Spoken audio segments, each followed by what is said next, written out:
টেকনাফে নাপ নদে ভেসে এলো মৃত হাতি। টেকনাফে নাপ নদে একটি হাতির মৃতদেহ ভেসে এসেছে।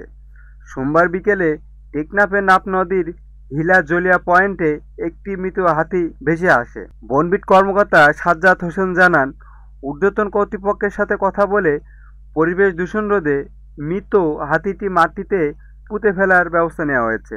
ধারণা করা হয়েছে, গত কয়েকদিন ধরে প্রবল বৃষ্টির কারণে উজানের সৃষ্ট স্রোতে বাংলাদেশ অথবা মায়ানমার সীমান্ত অতিক্রম করার সময় হাতিটি স্রোতের টানে ভেসে আসে। তবে হাতিটির দেহে আঘাতের চিহ্ন রয়েছে।